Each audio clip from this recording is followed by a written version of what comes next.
This exercise is going to work the quads, so the thighs, and the hip flexors. It can be quite gentle if you do the gentle version. I want you to start with your feet hip width apart. So there's a little bit of gap between your knees. Maybe stick a fist and just see. Ankles directly underneath the knees. Take those shoulders back, relax them down, and you're going to hold either side of your chair. Lengthen the back of your neck. I'm going to turn so you can see a bit better what I'm doing with this exercise. Lengthen the back of the neck, retract the chin. Try and keep in that position. You should be facing me. I'm obviously going to turn mine so you can see. And all we're going to do is take the heel out and place it back. Flex the foot up as high as you comfortably can. Breathing out, breathing in. So I'm lifting that knee up. Keep breathing in through the nose, out through the mouth. With this one, it doesn't really matter whether you're in or out on the out and in movement because both of them have a little bit of effort. But think about pulling in your core, keep breathing. So I'm making this quite big and definite. If for you that is working you already and your heel's not as high, that's fine too. Go with what's right for you. But if you're a bit fitter and maybe doing these because you've maybe got an ankle injury and you want to just keep your hips and thighs moving, do it and just adjust how much you move your foot and how high you lift your knees. Make it your workout. Nothing should be uncomfortable. We never work into pain with these exercises. You always stop when you know you've had enough or when you suddenly find you're not doing it properly. Be really aware of your body, what you're doing. Even up both sides. If you started on your right, try and finish on your left. And I quite like this one. If you can stand, you're going to stand up and stretch. But if you slide forward on your chair, just slide that foot underneath. Watch you're not going to fall and you're going to feel that stretch in your hip if it's tight. Those of you that can, if that's not working for you, you can maybe come forward and stretch forward into this position if you're able to come onto the floor, or a standing version. Okay, so 3 options there for stretching out that hip. I'm going to come back to my chair. We're going to go the other leg. So it might just be sliding that hip underneath. I'm going to show you with the first leg again, but you're going to do the opposite leg under like that. Or you can come forward into a standing position and you're going to tilt the pelvis under until you feel the stretch through that thigh. Or you can do what I did before and come down onto your mat. Really depends how easily you get up and down from the floor and how much of a stretch you feel you need. Give it a little bit of a shake out. Sitting forward on your chair, feet hip width apart, we're going to do a little bit of work for our core. So I want you to really think before we start in zipping up. So think about a tight pair of trousers. You're going to zip, pull in as if you're zipping up and pulling in from the side, and try and hold that through the exercise, but keep breathing. Breathing in through the nose, out through the mouth, and you're going to seated march. Just lift that knee as high as you can, feeling the tummy's crunch. You're going to be working your hip flexors and your quads as well, but the concentration here is engaging that core, maybe the pelvic floor as well, and working your abdominals. You might want to hold the chair for support, but try and keep the shoulders relaxed, keep that head up. Breathing out. Engaging that core. Think about those core muscles, think about your abdominals, zipping up that slightly tight pair of trousers.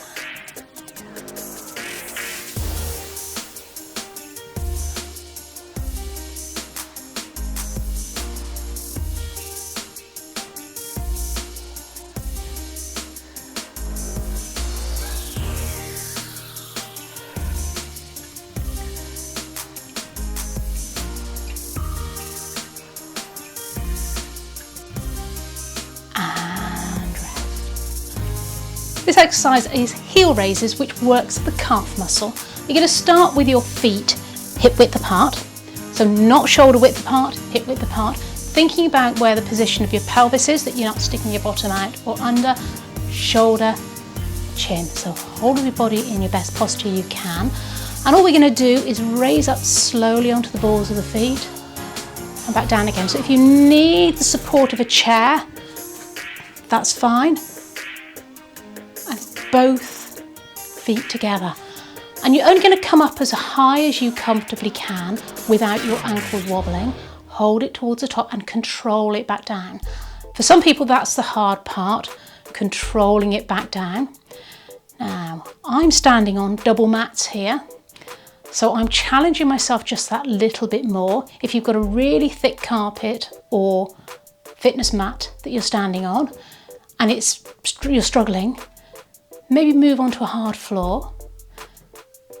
If you're doing it on a hard floor and finding it really easy, then please challenge yourself, take it a little bit higher.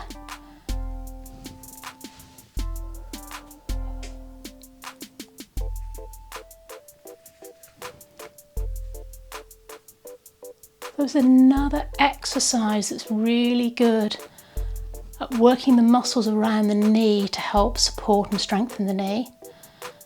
But you need to make sure that your knees are pointing forward, your kneecaps are pointing forward.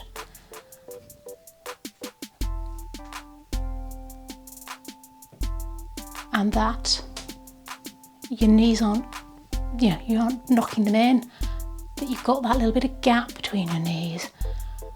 And just do as many as you comfortably can. You can always come back and do a few more later or another day. But really good exercise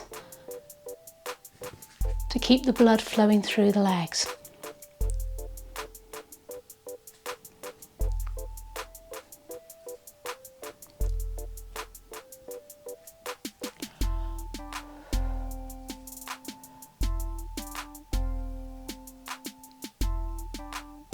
Well done, let us shake out. Feet hip width apart, sitting upright, feet flat on the floor. And we're going to ask you to do this time, you're going to bring one knee up and you're going to bring the opposite elbow towards that knee.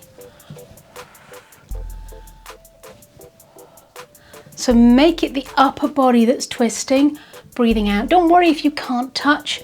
So if you're only doing that, that's fine. Just bring the elbow towards, feeling that through the side of the body. You don't have to take the arms above the head either. You can just take them in front of you, but keep those legs coming straight. We're not twisting the legs across the body. We're twisting the body to take the elbow towards the knee. Now, if you can touch, great. If you can take the arms all the way up to the sky, great. Depends how fit you are, how old you are. If you're doing this because you've got an ankle injury, you might want to take the arms up. The slower you do it, actually the harder it is. So if you're finding it too easy, really slow that down. Again, you don't have to touch. You can keep it here. You can keep it here. Think of taking the shoulder and elbow towards the opposite knee. A couple more if you can. You should be really feeling that in the side of the body now. Harder. You're going to take the arms up and crunch, up and crunch, up and crunch. One more each side. You're doing great. Well done. And rest. This exercise is really good at working your quads, the front of your thighs, and your hamstrings, the back of your thighs. We're going to try and do about 10 on each side, but if you find after 5 or even less you've had enough, you're going to stop, change to the other side, and then go back and do the first side again. But that's your choice. Okay, so sliding that right leg out in front, you're going to lift, bend it back, straighten and bend. I'm holding the side of the chair for support. I'm trying to sit as upright as I can, keeping breathing. Breathing out, breathing in. That's 4. That's 5. If you think you can do another 5 on that side, I'm going to ask you to keep going on that side. If not, join me.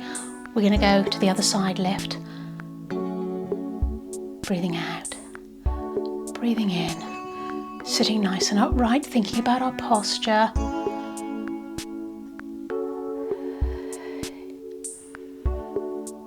Don't forget, you can always rest when you choose. When you find you're not doing the exercise properly or it gets to be too much, you're going to stop and put your foot to the floor.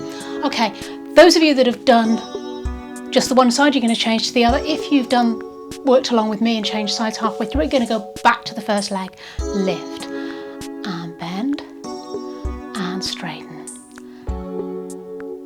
You might not find you can do all 5 this time, even if you did the first 5.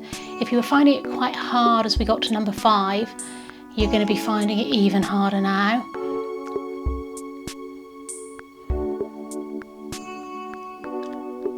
last one. And release. Let's change side. Also works your hip flexors, this exercise. I can really feel it in there. Lengthening the other leg out, or obviously keep going if you were doing the other version. Well done. Thinking about your posture, sitting nice and upright.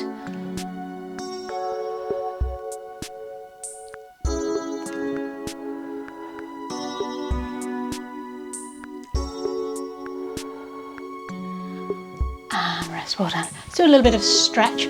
So options. Either you're going to just push that leg back and feel that stretch. Make sure you're not going to fall off your chair. You can kneel down on the floor if you want to extend that a bit more, or come up to standing and come forward, tilt the pelvis under till you feel the stretch. You know where you want it to be, just adjust your body, maybe twist around so that you're feeling that where you need to. For me, I need it in here. And then change. So you're either going to slide that leg back underneath, or you're going to come back, or you can come down onto your mat and kneel forward and stretch. Trying to tilt that pelvis underneath, so curling up and under, pushing forward. Whichever version works for you, standing, seated on the chair, or down on the mat. Great work. Sitting nice and upright in your chair, slightly forward, make sure the chair's nice and stable. I'm going to extend your right leg forward, but we're going to go with circles. So you're trying to get some mobility in the hip, circling round.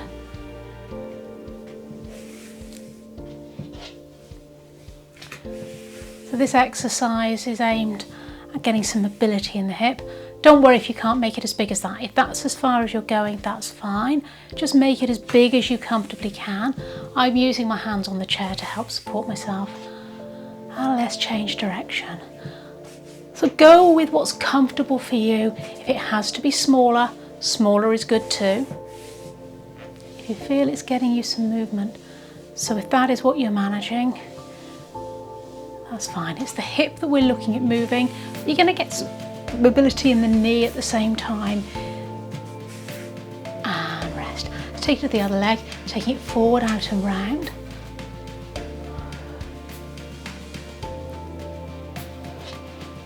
Drawing a circle on the floor.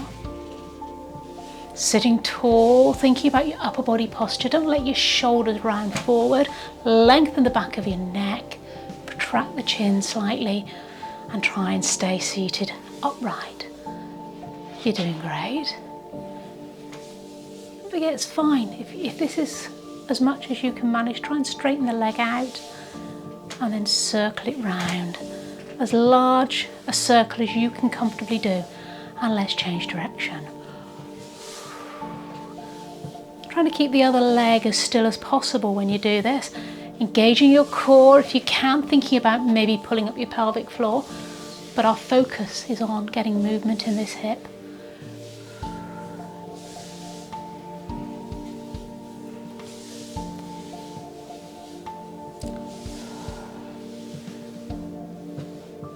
Well done.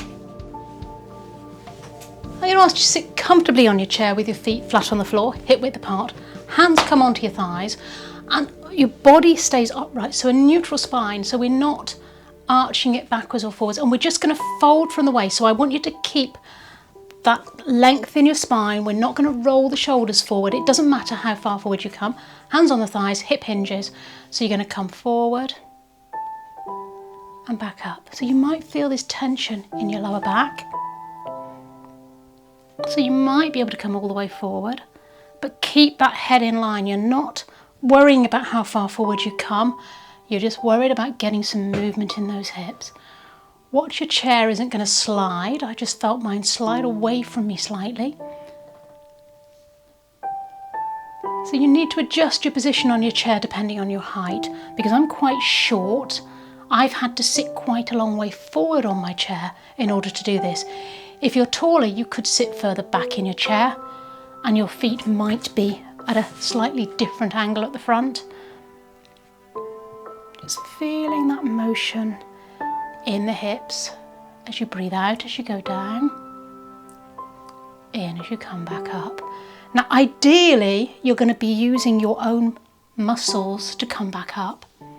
So if you want to challenge yourself, if you're a bit fitter and you're doing this because you've got maybe ankle or hip problems, you might want to put your hand behind your head and add some weight.